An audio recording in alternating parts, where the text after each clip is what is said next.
Est-ce que, à la manière de l'Espagne au tournant des années 2000 et 2010, est-ce qu'on est dans le début d'une nouvelle ère, l'ère française qui va dominer le foot mondial ces prochaines années? Est-ce qu'on peut le dire ou pas? Pourquoi pas? Mais non, le dire non, parce qu'on va te répondre tout de suite. Attends, une Coupe du Monde, ça reste une Coupe du Monde. Tu as quelques nations de plus et importantes, notamment Brésil, Argentine, Uruguay, je ne vais pas toutes les citer. Les championnats d'Europe, c'est quand même compliqué. Donc l'Espagne, justement, ça sera l'adversaire. L'Italie, on va essayer de ne pas en oublier un. La Belgique, l'Allemagne, l'Angleterre, le Portugal.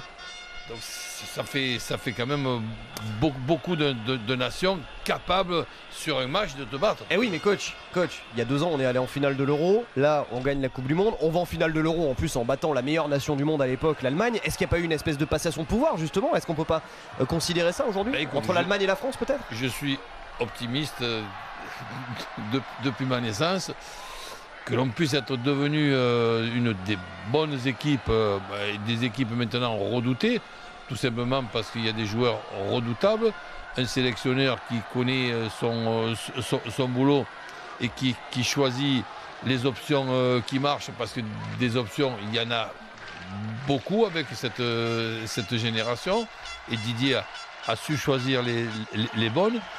Donc, après, te dire qu'on va être meilleur que les Allemands, que les Anglais, oui, ok, mais les Espagnols, je les ai bien regardés, ils se font éliminer, ça tient à pas grand-chose.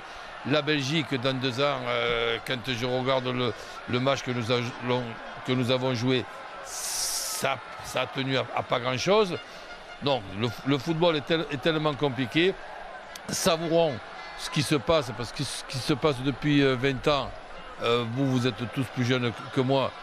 Moi, quand j'ai démarré et que j'avais 12-13 ans, j'aurais aimé que l'équipe de France joue un rôle intéressant dans une Coupe du Monde, et j'avais malheureusement pas ce plaisir-là. Et connaître 3 finales de Coupe du Monde, dont 2 victoires en finale et une que ça s'est joué vraiment à pas grand-chose. Et ça, je ne l'avais pas prévu dans ma vie de passionné de football. Et pourtant, je l'ai vécu. Alors maintenant, si tu veux me dire que derrière cette vingtaine d'années, on va donner des leçons... Coach, non, sincèrement, je ne pense pas. Je vais te